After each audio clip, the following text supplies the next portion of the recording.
ছোট্ট সোনামণিরা, আশা করি সকলে ভালো আছো। আমি শেখ রেহানা, জাতির পিতা বঙ্গবন্ধু শেখ মুজিবুর রহমানের আদরের ছোট মেয়ে। আজকে জাতীয় শিশু দিবস। আমাকে অনুরোধ করা হয়েছে বাবা সম্পর্কে কিছু বলার জন্য, তার ছোটবেলা, আমাদের ছোটবেলার স্মৃতিচারণ করতে। স্কলাস্টিকা স্কুলের সকলকে আমার সালাম ও শুভেচ্ছা এবং ধন্যবাদ জানাচ্ছি আমাকে এই সুযোগটা করে দেওয়ার জন্য। এই মুহূর্তে বিশ্বব্যাপী ভয়ঙ্কর এক কঠিন সময়ের মধ্যে দিয়ে পার হচ্ছি আমরা সকলে। করোনা ভাইরাসের মহামারীর তাণ্ডবে সব যেন স্থবির হয়ে আছে। তবে ভয়ে বসে থাকলে চলবে না, ভয়কে আমাদের জয় করতেই হবে। সর্বশক্তিমান আল্লাহ আমাদের সহায়। আমাদের পরিবারের কত যে স্মৃতি, তাই বুঝতে পারছি না কিভাবে শুরু করব। কত মধুর, কত বেদনার আমাদের এই জীবন ছিল। মধুর স্মৃতি মনে হলে বুকটা তৃপ্তিতে ভরে যায়, বেদনার স্মৃতিতে চোখের পানি ধরে রাখা কঠিন হয়ে যায়। আজ আব্বার জন্মদিন, তাই কষ্ট বা দুঃখের কথা না হয় নাই বলি। ওনার ছোটবেলার কিছু কথা আমার দাদা দাদি, ফুপু, মায়ের মুখে শোনা এবং আব্বার নিজের লেখা অসমাপ্ত আত্মজীবনের থেকে জানতে পারি। 1920 সালের 17ই মার্চ আমাদের প্রাণের পিতা, সর্বকালের সর্বশ্রেষ্ঠ বাঙালি, জাতির পিতা বঙ্গবন্ধু শেখ মুজিবুর রহমানের জন্ম। টুঙ্গিপাড়ায় এক সম্ভ্রান্ত মুসলিম পরিবার, বাবা শেখ লুৎফর রহমান এবং মা শেখ সাহেরা খাতুনের ঘর আলো করে ফুটফুটে এই শিশুটি আসে পৃথিবী জুড়ে। এ শিশুর আগমনে আজানের ধ্বনি, মধুমতি নদীর ঢেউ, পাখিদের কলতানে টুঙ্গিপাড়া গ্রাম যেন আনন্দে মেতে ওঠে। নাম রাখা হয় শেখ মুজিবুর রহমান। সারা গ্রামে মিষ্টি খোরমা বিলানো, গরিব দুঃখীদের মাঝে কাপড় বিলানো, মিলাদ পড়ানো, নানা আয়োজনে উৎসবে পরিণত হলো গ্রামটি। ছোট শিশু মুজিব ধীরে ধীরে বড় হতে লাগলো। আমার দাদা দাদি আদর করে তাকে খোকা বলে ডাকতেন। সবার চোখের মণি। বড় দুই বোন তো কোল থেকে নামাতেই চাইতেন না। আরও একটু বড় হলো খোকা, খেলাধুলা হইচই করেই দিন কাটাতেন। একান্নবর্তী পরিবারের ভাই বোন, গ্রামের ছোট ছোট ছেলে মেয়ে সবাই মিলে খেলাধুলা করে সময় চলে যেত। এরই মধ্যে আমার দাদা আস্তে আস্তে আরবি, বাংলা, ইংরেজি, ফার্সি, অঙ্ক লেখাপড়াটা শেখানো শুরু করলেন। আব্বার লেখাপড়ার হাতেখড়ি দাদার কাছেই, অর্থাৎ ওনার বাবার কাছেই। আমাদের বাড়িতে বড় কাচারি ঘর, বৈঠকখানা ছিল। ওই গ্রামে আশেপাশে সব বাচ্চাদের একসাথে পড়তে বসতে হতো। আরবি, ফার্সি পড়াতেন বড় মৌলভী সাহেব, আর অঙ্ক, ইংরেজি পড়াতেন পণ্ডিত মশাই। তখন কিন্তু খাতা পেন্সিল ছিল না বাচ্চাদের জন্য, স্লেট চক দিয়েই লিখতে হতো। একটু বড় হলেই কেবল খাতা পেন্সিল পেত। সব ছেলে মেয়েদের থেকে মুজিব একটু অন্যরকম। বাড়ির মুরব্বী, শিক্ষক, কৃষক, মাঝি ভাই সকলে এক বাক্যে স্বীকার করতেন এই বাচ্চাটা সবার চাইতে আলাদা, অন্যরকম, এবং এই বাচ্চাটার মনটা অনেক বড়, অনেক উদার ও পরোপকারী। কি সুন্দর দেখতে, যেন রাজপুত্র। কারো দুঃখ কষ্ট দেখলে এগিয়ে যাওয়া, নিজের জামা কাপড় অন্যকে দিয়ে দেওয়া, খাবার ভাগাভাগি করে খাওয়া। মুগ্ধ নয়নে সবাই তাকাতো, আর আল্লাহর কাছে এই ছেলে যেন অনেক বড় হয় ওনারা দোয়া করতেন। ছোট্ট মুজিব সব কিছুর উত্তর জানতে চাইতেন, সব কিছু জানার আগ্রহ। ছোট খোকা বাবাকে প্রশ্নের উপর প্রশ্ন করতেন, উনি সব প্রশ্নের জবাব দিতেন। বই পড়ে শোনাতেন, বড় বড় মানুষের কথা, ধর্মের কথা, বিজ্ঞানের কথা। আমার দাদা আর আমার আব্বা মুজিব ছিলেন ঠিক বন্ধুর মতন। তার বাবাকে যেমন শ্রদ্ধা আর সমীহ করে চলতেন, আবার সব কিছু দাদার সাথেই নিঃসংকোচে আলোচনা করতেন।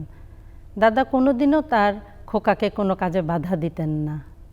একবার এলাকায় খুব প্রাকৃতিক দুর্যোগ হলো, ফলে ফসলের অনেক ক্ষতি হলো। ঘরে ঘরে খাবারের জন্য হাহাকার। ছোট মুজিবের মনে খুব কষ্ট মানুষের এই দুঃখ দুর্দশা দেখে। দাদা দাদিকে বলে আমাদের গোলাঘর থেকে ধান চাল বিলানো শুরু করলেন। দাদা দাদি বাধা দেননি, বরং সহযোগিতা করেন। এমনকি ছোট ছোট ছেলেমেয়েদের নিয়ে অবস্থাপন্নদের কাছ থেকে বাড়ি বাড়ি গিয়ে চাল সংগ্রহ করে যাদের নেই তাদের বাড়িতে পৌঁছে দিতেন। মুজিবকে সবাই এত স্নেহ করতেন, এত ভালোবাসতেন যে তাকে কেউ ফিরিয়ে দিতেন না। একবার আমার দাদা কলকাতা থেকে সুন্দর একটা আলোয়ান কিনে আনলেন। ছোট্টমণিরা, তোমরা আলোয়ান কি জানো? আলোয়ান হচ্ছে গায়ের গরম চাদর বা শল। মুজিব সেই আলোয়ান গায়ে দিয়ে বন্ধুদের সাথে ঘুরতে বের হয়েছে। ফিরবার পথে দেখতে পেলেন গাছের নিচে একজন জীর্ণশীর্ণ বয়স্ক মানুষ প্রচণ্ড শীতে কাঁপছেন। তাই দেখে আমার আব্বা নিজের গা থেকে ওই বয়স্ক মানুষটার গায়ের চাদরটা জড়িয়ে দিলেন এবং নিজে কাঁপতে কাঁপতে বাড়ি ফিরলেন। আমার দাদি খেয়াল করলেন খোকা শীতে কাঁপছে, কিন্তু গায়ের গরম চাদরটা নেই। দাদি প্রশ্ন করার আগেই তার আদরের খোকা বিস্তারিত বর্ণনা দিলেন। সাথে সাথে নিজেই উত্তর দিলেন, মা, খুব ভালো কাজ করেছি না? দাদা বসে কি যেন লিখছিলেন। বললেন, খুব ভালো কাজ করেছো খোকা, আল্লাহ তোমাকে ভালো করবেন। দাদি আর কি বলবেন, আদরের খোকার এসব কাণ্ডকীর্তি মেনে নিতেন। আরেক দিন গায়ের শার্টটা খুলে গেঞ্জি গায়ে বাড়ি ফিরলেন, কারণ বন্ধুটি খালি গায়ে স্কুলে যেতে পারছিলেন না। তাই এই সিদ্ধান্ত নেন। মুজিব খুব খেলাধুলা করতে ভালোবাসতেন। ফুটবল, হাডুডু, গোল্লাছুট, সাঁতার, নৌকা চালানো। ছোটবেলাতেই বেশ রক্ত করে ফেললেন। শরীরের গঠন ছিল ছিপছিপে। ফুটবলে কিক মেরে গোলটা ঠিকই দিতেন, কিন্তু নিজে এদিকে চিৎপটাং। কে গোল দিল তাকে কিন্তু দেখা যেত না, কিন্তু মাটিতে একজন শুয়ে আছে। আমার দুই ফুপু মানে মুজিবের বড় দুই বোন, তারা জানতেনই এরকম কিছু ঘটবে, তাই তারা আশেপাশেই থাকতেন। কি তোমাদের খুব হাসি পাচ্ছে তাই না? আমিও দৃশ্যটা মনে করে খুব হাসি।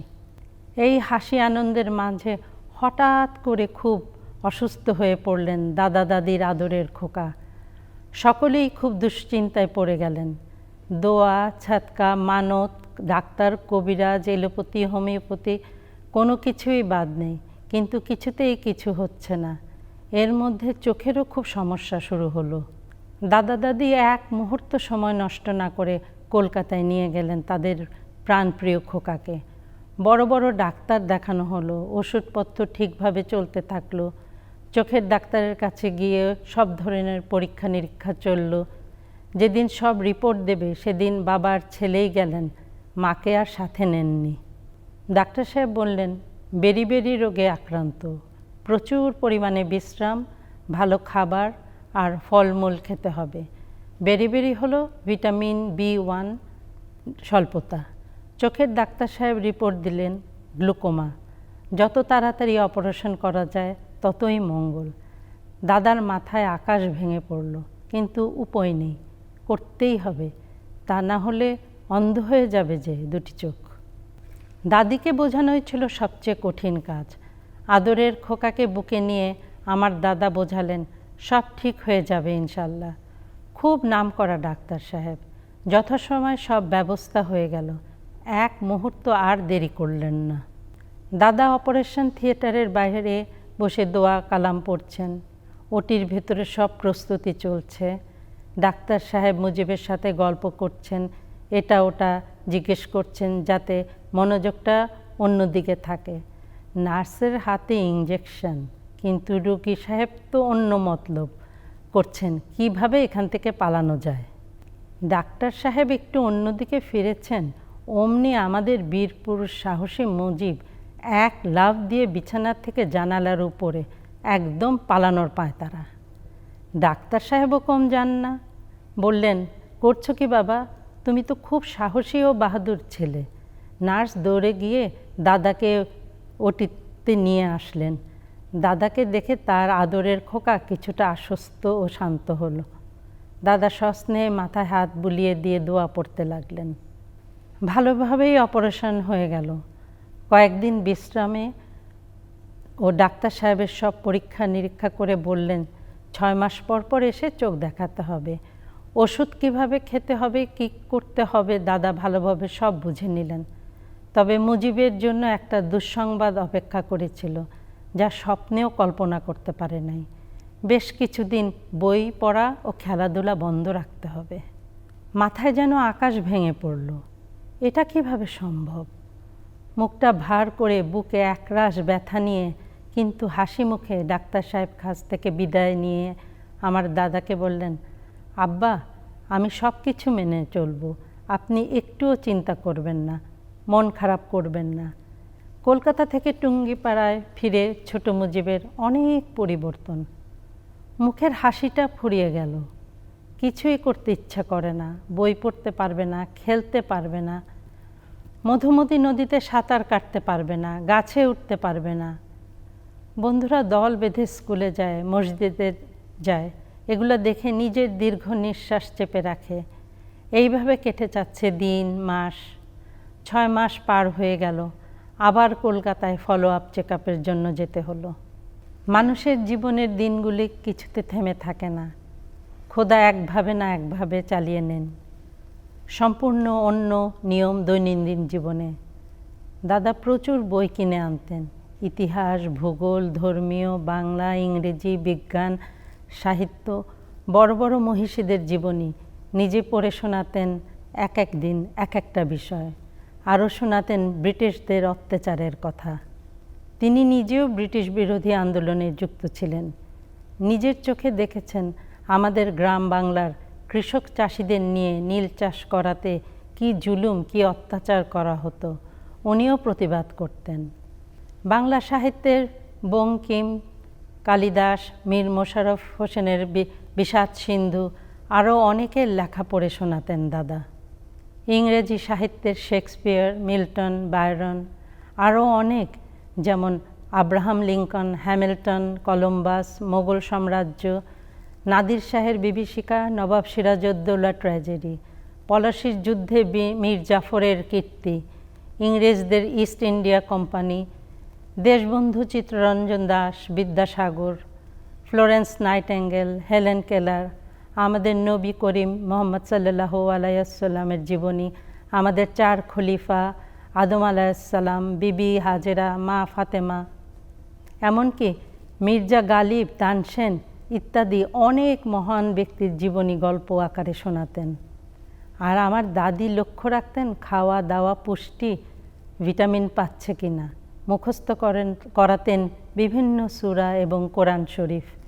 সবার দোয়া আর সেবা শুশ্রূষায় ধীরে ধীরে আরোগ্যের পথে প্রিয় খোকা। দাদি তার প্রিয় কলের গান দিয়ে গান শোনাতেন। বাড়ির উঠানে বিকালে খোকার সব বন্ধুদের আসতে বলে দিয়েছেন দাদা দাদি। তাদের আদরের সন্তান যেন একাকিত্ব অনুভব না করে। বন্ধুরা সব খবর দিত।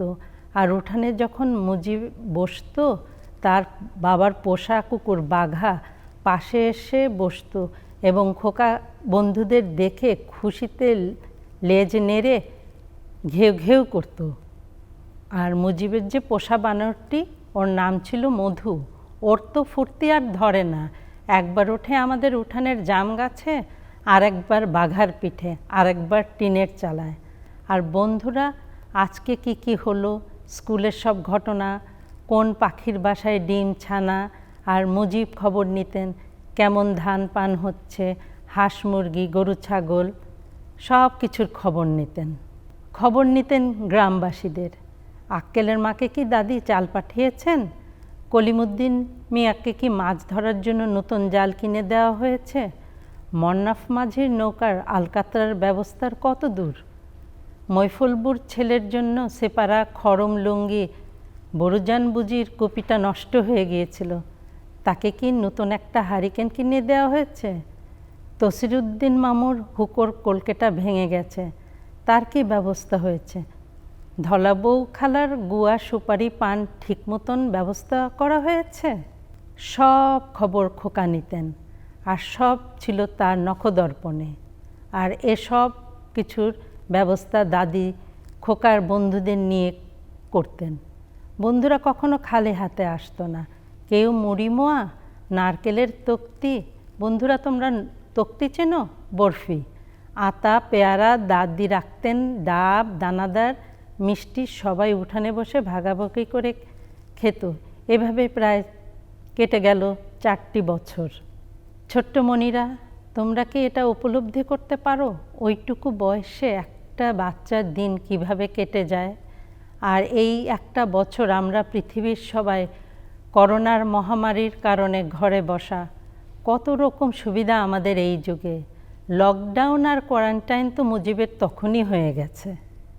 আমার আব্বা এর মধ্যে ওই বয়সে অনেক কিছু শিখে গেছেন। পরিস্থিতি মানুষকে অনেক কিছু শেখায়।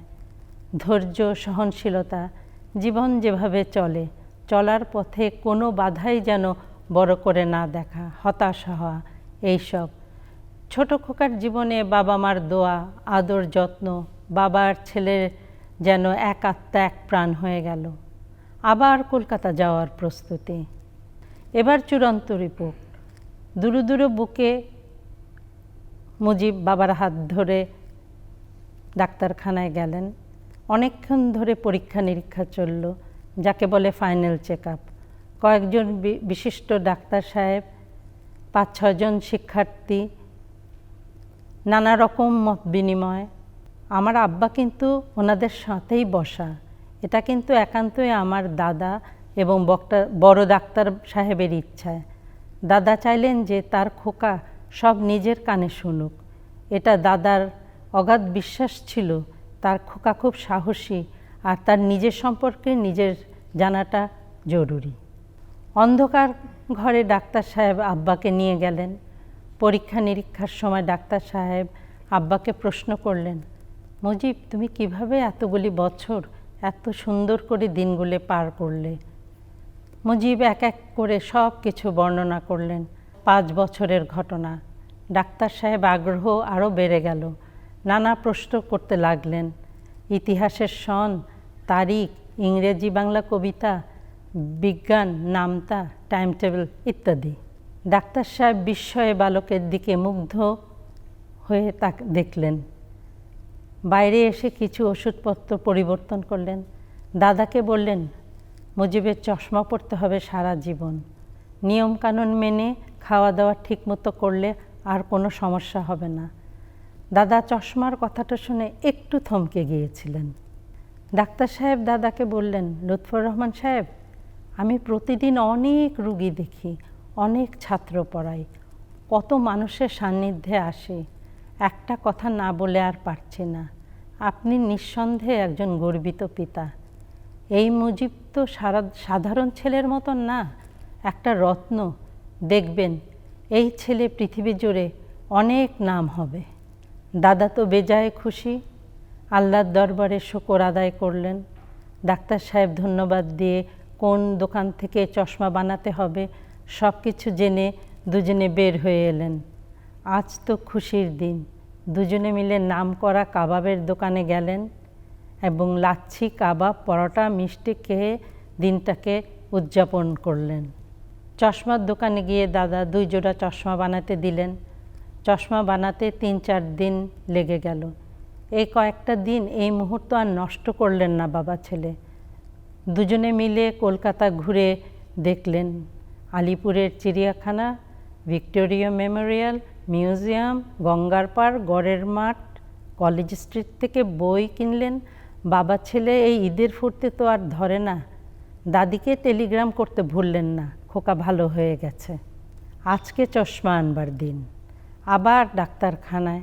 ডাক্তার সাহেব চশমা সম্পর্কে সব বুঝিয়ে বললেন কিভাবে কি করতে হবে এবং কোনো সমস্যা হলে যে কোনো সময় চলে আসতে, আর বছরে একবার করে চেক আপ করাতে হবে। ছোট মুজিব ডাক্তার সাহেবকে অনেক ধন্যবাদ বলে বের হতে যাবেন। এমন সময় ডাক্তার সাহেব দোয়া জানিয়ে বড় একটা প্যাকেট দিয়ে বললেন, এটা তোমার জন্য সামান্য উপহার। এতে বেশ কিছু বই আছে, তুমি পড়বে। মুজিব প্যাকেটটা নেওয়ার আগে দাদার চোখের দিকে তাকালেন। দাদা মাথা নিচু করে বললেন যে উপহারটা গ্রহণ করতে পারে। এতগুলো বই পেয়ে আনন্দে মুজিবের নাচতে ইচ্ছে করলো, কিন্তু চশমা পরে তো কেমন কেমন লাগে, কি অস্বস্তি। নাকের উপরে সুরসুরি, কানে পাশে চেপে আছে, মনে হয় কে যেন কানমলা দিচ্ছে। কিন্তু সব স্পষ্ট দেখা যাচ্ছে, আস্তে আস্তে অভ্যস্ত হয়ে যাবে। ছোট মুজিব পড়ল এক বিড়ম্বনায়। বাসে, ট্রামে, টমটম, ট্যাক্সিতে মানুষজন হাঁ করে তাকায়। কেউ কেউ তো চোখই সরায় না, মনে হয় যেন কোনো অপরাধ করে ফেলেছে। দাদা বললেন, খোকা, এসব নিয়ে মন খারাপ করো না, যার যা খুশি ভাবুক, তুমি গায়ে মেখো না। তা কি কখনো হয়? ওইটুকু বাচ্চা, মনের মধ্যে কেমন লাগে, রাগও লাগে, আবার লজ্জাও করে। ছোটমণিরা, তোমাদেরও নিশ্চয়ই কষ্ট আর রাগ হচ্ছে। তোমরা নিশ্চয়ই ভাবছো, হাউ উইয়ার্ড, কত বছর আগের কথা, প্রায় 90 বছর আগের কথা। ঝামেলা হলো টুঙ্গিপাড়া পৌঁছানোর পর। নৌকা থেকে দাদার হাত ধরে নামতে নামতে নদীর ঘাটে মানুষের প্রচণ্ড ভিড়। আশেপাশে গ্রাম থেকে লোক জড়ো হয়েছে। এইটুকু ছেলের চোখে চশমা। কেউ কেউ বলে আহারে, কেউ আবার বলে কি যেন কি গোনার কাজ করেছে। নানা রকম মন্তব্য, প্রাণ বের হয়ে যাবার জোগাড়। ভিড় ঠেলে বাড়িতে ঢুকে দাদির বুকে মাথা দিয়ে যেন স্বস্তির নিঃশ্বাস ফেললেন। খোকাকে দেখে দাদিও আবার মুখে আঁচল চাপা দিয়ে রাখেন, পাছে ধরা পড়ে। দাদের কাছেও একটা নতুন ব্যাপার। সমস্যা হলো বন্ধুদের নিয়ে। তারা একটু দূরে দূরে, কথাবার্তা অন্য সুর, কেউ সমূহ করে চলে। তাই বলে দুষ্টুরা কম যায় না। কেউ বলে মুজিব চশমুল্লি, কেউ বলে শিয়াল পণ্ডিত, কেউ বলে নানাজান, ঠাকুরদাদা ইত্যাদি। আমার ছোট্ট ছোট্ট সোনামণিরা, কীভাবে ছোট্ট মুজিবকে দুষ্টু বন্ধুরা বুলি করছে দেখেছো তো? তোমরা তোমার বন্ধুদের ভালোবাসো, কাউকে তো এভাবে কষ্ট দিতে হয় না। এরপর আবার স্বাভাবিক জীবনে ফিরতে লাগলেন ছোট্ট মুজিব। খেলাধুলা, মাছ ধরা, পাখির বাসা খোঁজা, মানুষের ঘরে ঘরে গিয়ে খবর নেয়া, জীবনের কয়েকটা বছর বাদ দিয়ে সামনে এগিয়ে চললেন। স্কুলে আবার ভর্তি করা হলো, গিমাডাঙ্গা হাই স্কুলে। প্রথম দিন ক্লাস করতে গিয়ে খুব অস্বস্তি লাগছিল, সব জুনিয়র ছেলেদের সাথে। কারণ মুজিবের বন্ধুরা সব তখন উপরের ক্লাসে। 4 বছর পড়াশোনা বন্ধ ছিল। বাড়ি ফিরলেন, মুখটা মলিন, লজ্জা সংকোচ। মনে মনে বললেন, সংকোচেরও বিহ্বলতা, নিজেরই অপমান। দাদি ডাবের পানি খেতে দিয়ে ভিজে গামছা দিয়ে হাত মুখ মুছতে মুছতে বললেন, কী রে খোকা, অনেক দিন পর স্কুলে গিয়ে শরীরটা কি খারাপ লাগছে? মায়ের বুকে মাথা রেখে ফুপিয়ে ফুপিয়ে কেঁদে বললেন, মা, আমি আর স্কুলে যাব না। আমার দাদি খুব বিচক্ষণ মহিলা ছিলেন, ঠিক বুঝতে পেরেছিলেন কিছু তো একটা হয়েছে। তার আদরের খোকা মাথায় হাত বুলিয়ে, তোমার ইচ্ছে না হলে তুমি আর যাবে না। আমার দাদা তখন চাকরির সুবাদে টুঙ্গিপাড়ার বাইরে। 2-1 দিন পরেই দাদা ফিরলেন। দাদি বিস্তারিত আমার দাদাকে জানালেন। বাবা ছেলের অনেক কথা হলো, অনেক আলোচনা হলো। সিদ্ধান্ত হলো দাদির খোকা আর স্কুলে পড়বে না। দাদা যেখানে চাকরিতে যাবেন সেখানেই মুজিব যাবে। আর আমার দাদার ছিল বদলির চাকরি। ওই মুহূর্তে দাদা ছিলেন গোপালগঞ্জ মহকুমায় কর্মরত। তাই ঠিক হলো খোকাকে গোপালগঞ্জ স্কুলে ভর্তি করাবে। যেই কথা সেই কাজ। বাবা আর ছেলে চলে আসলো গোপালগঞ্জে। ছোট্ট শহর, সুন্দর পরিপাটি। কম বেশি আমার দাদাকে সবাই চেনেন, জানেন, মান্য করেন, সমীহ করেন। এখানে মিশনারি স্কুলে ভর্তি করা হলো মুজিবকে। ক্লাসে সবার চাইতে বড়, চোখে চশমা, ছিপছিপে গঠন, সুদর্শন এক বালক ক্লাসে সকলের সাথে। খুব ভাব হয়ে গেল। স্কুলেও জনপ্রিয় হয়ে উঠল। বয়সে বড় দেখে সবাই মিয়া ভাই ও ভাইজান বলে ডাকে। এই কিশোর বালকের মধ্যে বিশেষ একটা বৈশিষ্ট্য ছিল, সর্বস্তরের মানুষের সাথে মিশে যেতে পারত। একবার কেউ ওনার সান্নিধ্যে আসলে সে ভক্ত হয়ে যেত, ঠিক চুম্বকের মতো আকর্ষণ করত। বাবা আর ছেলের খুব ভালো সময় কাটে। নিজের হাতে আদরের সন্তানের জন্য রান্নাবান্না করতেন, যেন খাওয়া দাওয়া ঠিকমতো হয়। এত বড় অসুখ থেকে সেরে উঠেছে, যেন কোনো আদর যত্নের কমতি না হয়। দাদা 3টে খবরের কাগজ রাখতেন এবং সকালে দুজনে মিলে ওই খবরের কাগজ পড়তেন। দাদা যেহেতু দাপ্তরিক কাজে একটু ব্যস্ত থাকতেন, তাই একজন গৃহশিক্ষক নিয়োগ করেন। ওনার নাম ছিল হামিদ স্যার। স্যার খুব ভালোবাসতেন তার ছাত্রকে। এর মধ্যে আবার ঝড়, বন্যা, প্রাকৃতিক দুর্যোগ, ব্যাপক ফসলের ক্ষতি হলো, খাবারের অভাব, চারিদিকে হাহাকার। কিশোর মুজিবের মনে প্রচণ্ড দুঃখ বেদনা, কিভাবে কি করবে। স্কুলের শিক্ষক, ছাত্র সবাই মিলে আলোচনা করে ঠিক করলো যারা বিত্তশালী তাদের বাড়ি বাড়ি গিয়ে চাল সংগ্রহ করে, আর যারা অনাহারী তাদের ঘরে পৌঁছে দেওয়া হবে। যাদের বাচ্চাদের স্কুল বেতন দিতে পারতো না, বই খাতা কলম কিনতে পারতো না, তাদের বাচ্চাদের সাহায্য করা হতো ওই চাল থেকে কিছু চাল বিক্রি করে, বিশেষ করে সুবিধাবঞ্চিত বাচ্চাদের জন্য। কিশোর মুজিবের নাম তখন গোপালগঞ্জের অনেক জনপ্রিয়। যত সুনাম হতে লাগলো ততই কিছু ছাত্র মানুষের হিংসার পাত্র হয়ে উঠতে লাগলো। আজে বাজে নালিশ করে দাদার কান ভারী করার চেষ্টা করতে লাগলো। শেখ লুৎফর রহমান সাহেবের তার সন্তানের উপর অগাধ বিশ্বাস। খোকা কোনো অন্যায় কাজ করতে পারে না, দু একটা দুষ্টুমি তো করতই। বাবা জানতে চাইলে উনি মাথা নিচু করে দোষ স্বীকার করে সত্যি কথা বলতেন। খেলাধুলা, মানুষের জন্য কিছু করা, এই ভাবনাতেই বেশি থাকতেন। খেলাধুলার পাশাপাশি গান নাচও চলতো। ব্রতচারী একটা সংগঠন ছিল, ওখানে নাচ গান হতো, ঢোল বাজিয়ে গান নাচ করে মানুষের দুঃখ দুর্দশা বর্ণনা করা হতো। এই দলেও যোগ দিলেন মুজিব। এতে করে তরুণদের শরীরচর্চাও হতো, গানের ভাষায় সবার কাছে মানুষের দুঃখ দুর্দশার কথা পৌঁছে যেত। একবার একটা ফুটবল টুর্নামেন্টের আয়োজন করা হলো। সব বড় বড় সরকারি কর্মচারীরা থাকবেন, ডিসি, এসডিও। খুব ধুমধাম শুরু হয়ে গেল চারিদিকে। খেলা হবে ছাত্র ভার্সেস সরকারি কর্মকর্তা। ছাত্রদের পক্ষে দলনেতা শেখ মুজিবুর রহমান, সরকারি দলের দলনেতা শেখ লুৎফর রহমান। বাবা ভার্সেস ছেলে, কেমন মজা। ছোট্ট সোনামণিরা, কেমন মজা তাই না? তোমরাও কি প্রতিযোগিতা করো বাবা মায়ের সাথে? শেখ লুৎফর রহমান সাহেবের সরকারি দলের বাইরে থেকে নাম করা ফুটবল খেলোয়াড়দের আনা হলো।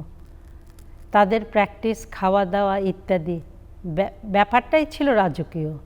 আর ওদিকে প্রতিপক্ষ ছাত্র মুজিবের দল, সব কিশোর তরুণদের শখের খেলোয়াড়। যেদিন টুর্নামেন্ট শুরু, শহরের সব ফুটবল খেলা প্রেমিকরা ছুটছে মাঠের দিকে। দারুণ উত্তেজনা, খেলা শুরু হলো। দুই দলই কম যায় না। শেষ পর্যন্ত বাবা শেখ লুৎফর রহমানের দল জিতে গেল, আর ছেলে শেখ মুজিবের দল বড় একটা শূন্য নিয়ে গোহারা হেরে গেল। একটু মন খারাপ ছিল মুজিবের, কিন্তু নিজের বাবা এত ভালো খেলেছে, কাপ পেয়েছে, এইটাও তো কম আনন্দ নয়। আস্তে আস্তে তরুণ মুজিব তরুণ মুসলমান ছেলেদের নিয়ে মুসলিম সোসাইটি গঠন করেন। তখনকার দিনে কিছু বর্ণ বৈষম্যর শিকার হতে হতো অনেককেই। হামিদ স্যার অনেক কিছু শোনাতেন পড়াশোনার ফাঁকে ফাঁকে, যেমন ব্রিটিশ বিরোধী আন্দোলন, আজাদ হিন্দ ফৌজ, নেতাজি সুভাষচন্দ্র বসু, গান্ধীজি, ওনাদের মতন অনেক বিপ্লবী নেতাদের কথা, 1938 সালের কথা। অবিভক্ত বাংলার দুজন নেতা এবং মন্ত্রী গোপালগঞ্জ পরিদর্শনে আসবেন। সাজ সাজ রব, অভ্যর্থনার আয়োজন যেন ঈদের উৎসব। বিভিন্ন স্কুল কলেজ থেকে ছাত্রদের ঠিক করা হলো অভ্যর্থনা কমিটিতে। বলতে পারো 1 নম্বরে কার নাম? সুদর্শন, স্মার্ট, অবশ্যই শেখ মুজিবের নাম। এর কারণ এরকম চটপটে বুদ্ধিমান এই মহল্লায় পাওয়া মুশকিল। সবাই এক বাক্যে স্বীকার করলো মুজিবই হবে টিম লিডার। বুঝতে পারছো ছোট্ট বন্ধুরা, কত স্মার্ট আর কুল ছিলেন তিনি। সেই মহেন্দ্র খন আসলো। একজন হলেন শেরে বাংলা একে ফজলুল হক সাহেব, অপরজন হোসেন শহীদ সরওয়ার্দী সাহেব। শেখ মুজিব সহ আরও 8-10 জন তরুণ এগিয়ে গিয়ে ওনাদের স্বাগতম, সালাম ও কৃতজ্ঞতা জানালেন। সারাদিন ওনারা ব্যস্ত থাকলেন, এবার ওনাদের ফিরে যাবার পালা। সবাই সারিবদ্ধভাবে ওনাদের বিদায় জানানোর জন্য এবং ধন্যবাদ জ্ঞাপনের জন্য দাঁড়ালেন। হঠাৎ শহীদ সোহরাওয়ার্দী আমার বাবার মাথা ও ঘাড়ে সস্নেহে হাত রেখে ওনার নাম, বাবার নাম, ঠিকানা, পড়াশোনা ইত্যাদি বিস্তারিত সব খোঁজ নিলেন। এদিকে তো ডিসি, এসডিও, এসবি সরকারি কর্মকর্তারা অবাক হয়ে ভাবছিলেন, কিছুটা ভয়ও পেয়েছিলেন, কি যেন কোথায় কোনো গোলমাল হয়ে গেল কিনা। সোহরাওয়ার্দী সাহেব তার পকেট থেকে কলম আর কাগজ বের করে মুজিবের ঠিকানা এবং কলকাতায় ওনার যোগাযোগের ঠিকানা লিখে দিলেন এবং নিলেন। এই সুযোগে সদ্ব্যবহার করলেন আমাদের বুদ্ধিমান শেখ মুজিব। উপস্থিত বুদ্ধিতে ছাত্রদের দুর্দশার কথা বর্ণনা করলেন শহীদ সাহেব ও শেরেবাংলার কাছে। বললেন, স্যার, একটা বিনীত অনুরোধ, আমাদের স্কুল ও হোস্টেলের ছাদ থেকে ঝড় বৃষ্টি হলেই পানিতে সব ভিজে যায়। স্কুল ক্লাসে করতে গেলে খাতা লেখায় কলমটি কালিতে সব ধুয়ে যায়। হোস্টেলের বিছানাপত্র, কাপড়, বই খাতা নষ্ট হয়ে যায়।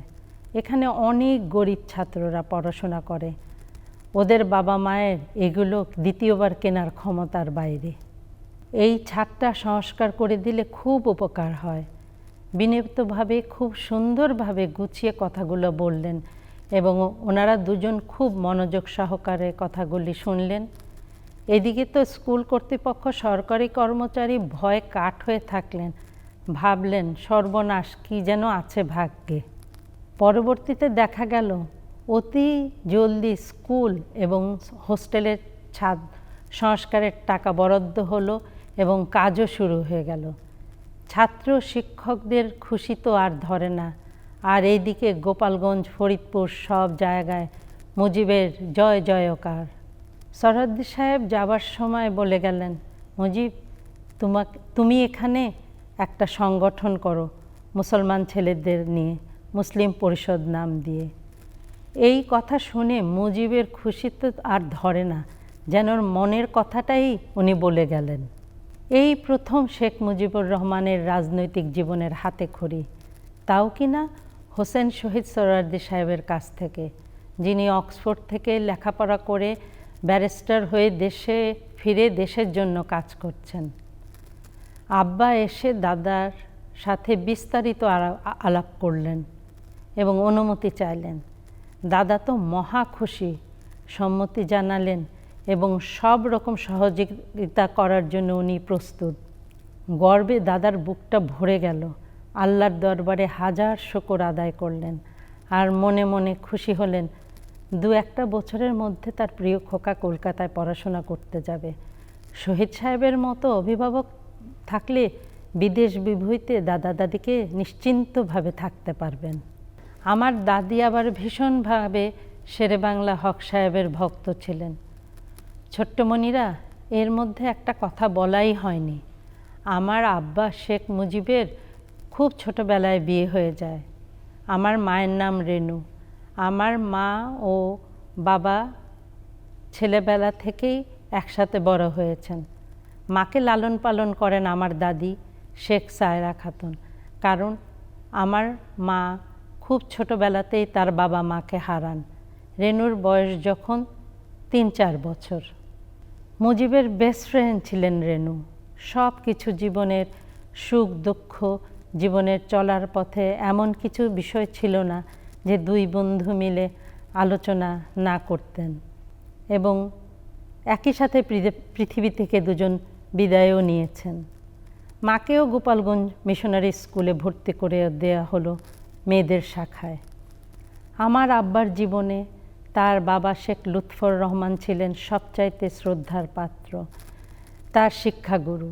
আমার দাদি মানে মুজিবের মা ছিলেন সবচাইতে নিরাপদ আশ্রয়। রেনু ছিল বেস্ট ফ্রেন্ড। সুখ দুঃখ, ব্যথা বেদনা, মনের সব কিছু এই ছোট্ট বউটির সাথে পরামর্শ করতেন, বই শেয়ার করতেন, খেলাধুলা করতেন, ঝগড়াঝাটিও করতেন। অনেক কিছু দায়িত্ব মুজিবের দেখাশোনা, তারও ভার নিলেন ছোট্ট রেনু। এমনকি টাকা পয়সা কিভাবে খরচ করবে, কিভাবে চলবে, তীক্ষ্ণ দৃষ্টি রাখতেন রেনু। এইসব শিক্ষা দীক্ষা আমার দাদির কাছ থেকে পাওয়া। মুজিবের রাজনীতির হাতে খড়ি শহীদ সরওয়ার্দী সাহেবের কাছ থেকে। ধীরে ধীরে বাবার মতো ওনাকেও শ্রদ্ধা শুরু করলেন। ওনার কাছ থেকে ভালো ভালো উপদেশ, বিলাতে পড়াশোনার অভিজ্ঞতা ইত্যাদি মনোযোগ সহকারে শুনতে লাগলেন। ছোট্ট বন্ধুরা, ছোট্ট মুজিবকে নিয়ে আজ এই পর্যন্ত। আগামীতে যদি সুযোগ হয় আরও অনেক কিছু শোনাবো তোমাদের, যেমন কলেজ জীবনের কথা, দেশভাগে 47 সালের কথা, ভাষা আন্দোলনের কথা, 6 দফা, মিথ্যা মামলা আগরতলা, 70-এর নির্বাচন, 71-এর মহান মুক্তিযুদ্ধের কথা, তার বন্দি জীবনের কথা ইত্যাদি। বিশ্বের বুকে মানচিত্রে বাংলাদেশ যখন স্থান পেল, এটাই আমাদের সোনার বাংলা। পরবর্তীতে আমার বাবাকে পৃথিবীর থেকে চলে যাওয়ার কথা সব কিছু বলবো। সোনামণিরা, তোমরা নিশ্চয়ই কার্টুন দেখতে ভালোবাসো, আমি কিন্তু দারুণ পছন্দ করি। তোমরা কি লায়ন কিং দেখেছ? লায়ন কিংয়ের মুফাসাকে যেভাবে নিজের কাছের একজন বিশ্বাসঘাতকতা করলো, মুজিবের সাথেও খুব ঘনিষ্ঠ স্কারের মতো কিছু দুষ্টু লোক হিংসা ষড়যন্ত্র করে পৃথিবী থেকে সরিয়ে দিল। তার অসহায় সিম্বাকে প্রাণে বেঁচে সব সহ্য করে থাকতে হলো, ঠিক যেমন আমাদের 2 বোনকে দেশে ঢুকতে দেওয়া হলো না। সিম্বা অর্থাৎ আমাদের বর্তমান বাংলাদেশের প্রধানমন্ত্রী শেখ হাসিনা দীর্ঘ 6 বছর পরে প্রবাস থেকে মনে মনে প্রতিজ্ঞা করলেন দেশে ফিরবেন সিংহের মতন। স্কারদের ভয় করলে চলবে না। বাংলার মানুষের ভালোবাসা, আল্লাহর ইচ্ছায় দেশে ফিরলেন সিম্বার মতন, তাই আমি তাকে সিম্বা বলেই ডাকি। দেশে ফিরে আব্বার অনেক স্বপ্ন, বাংলাদেশকে সোনার বাংলা গড়ে তুলবেন, দুঃখে মানুষের মুখে হাসি ফোটাবেন, ঠিক মুজিবের মতো করেই মানুষের কল্যাণে নিজের জীবনকে উৎসর্গ করলেন। এখনও কাজ করে যাচ্ছেন। এত সহজ না, বাধা আছে। মুফাসাকে অনেক মনে হয়, স্কারদের উপর চোখ রাখি। জানো ছোটমণিরা, আমরা 2 বোন একে অপরের পাশে আছি, দুজন দুজনকে সাহায্য করি, খুব ভালোবাসি। ফ্রোজেনের ঠিক অ্যানা এলসার মতো, ট্রু লাভ।